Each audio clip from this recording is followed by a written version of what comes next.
get hooked up like that. Man. Imagine if someone came out to us and was talking about something. Here, we'll give you a certain amount of money so you can start your own business. It's your Barber favorite Barber back in again, and I'm doing my boy Austin. Oh, hey, he said he came in here asking for a mohawk. I said, bet, I can see what I can do. So I started off with that foil guard just to knock everything down because it was so long when he came in. And when I get to the top, I kind of form the mohawk. Make sure everything nice and clean. Boom. And I just keep in and make everything nice and even. I really don't care about that line so much, but I come in with my 2 guard all the way open, and I just basically trace that line just to make it a little darker. I think y'all see the picture. Come in with that 2 guard all the way closed now, just to clean that line up. And go straight to the line and flick out. That's what I do.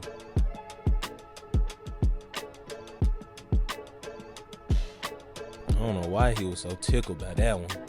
Then I come in with my Barber Pro FXs and I make a line. I just line them up basically, just so. I don't know why I do this. I just feel like the line come out a lot more crispier. You dig what I'm saying? When I line them up before I do anything else. After I knock everything down, I line them up. Then I come in with my Andes Pros. I don't even know what them junks is called, bro. But they cool balders to me. And I just kind of make my line. Come in and you see how hard it is for me to take it out. That's why I was saying they're kind of like my balders. You know, if I had my Babyliss, they'll go straight through that line. But I come in and I just clean up that line. Usually when you use your trimmers to do this, to make the line, it's kind of hard to take out. But since these is not as sharp as my other ones, it's a lot more easier. You know, if you want balders, I'm gonna keep it real with you. If you want balders, just get a new blade on some new clippers. If you want some balders, go get you any type of Babyliss, Andes, anything really, and just change the head, and you'll have some balders, some real good cutting balders. You ain't gotta adjust them or nothing. But you gotta know what you're doing when you do that though. But I come in and I make everything nice and, knock it down. So when I come in with my shavers, it make it a lot more clean. Come in with my shavers, boom. And I can go right under that line. I know it looks like I'm going to the line, but I'm going right under that line. Just so I can, just in case I need to come back in with my Andes, I can come back in and fade that out. Knock that down right there. Boom. Then I come in with my gold Babyliss FXs. And I like using these on straight hair because it makes the line a whole lot easier to get out.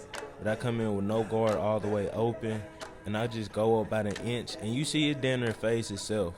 For real, I go in front a lot more so it can be nice, and you see how it was darker at first, now it's kind of lighter. But I come in and I just fade that line out. First I start with it halfway open, then I just work my way down. Boom, and it just fades itself. And look, come in and make some touch-ups in the back.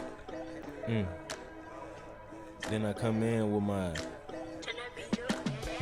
1 guard all the way open, and I kind of just make another line, you know what I mean? And I just basically go over the outline I made, make it a little more thicker, boom, in the back, a little more slimmer, boom. Then I go behind the ears, and I kind of round it off at the ears, boom. The same way you put it in is the same way you take it out. So I started closing my guard, boom, and started attacking that line, and it started fading out itself. And you see it's illusion. Don't do too much, bro, or y'all gonna bring the fade too high. So then I come in with my 1 guard all the way, 1.5 all the way open, my bad. And I kind of just flick at that line right there.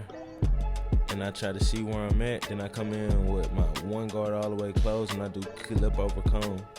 And clip over comb is just it's what you see. You dig what I'm saying?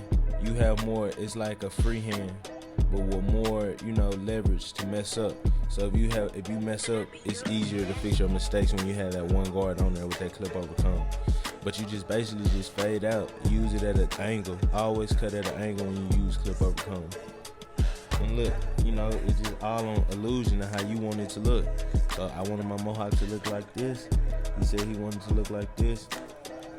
So I used the clip over comb to basically fade everything in, make everything nice and even. And then I come in the back. Then I was like, bro, we were talking too much. We having too much fun, bro. It was just like, bro, cut a little bit off the top, bro. I was doing stuff I wasn't supposed to be doing and had to cut it off. But it's all good, bro. But it's, look, the fade's still in there. You know, it's still kind of crispy.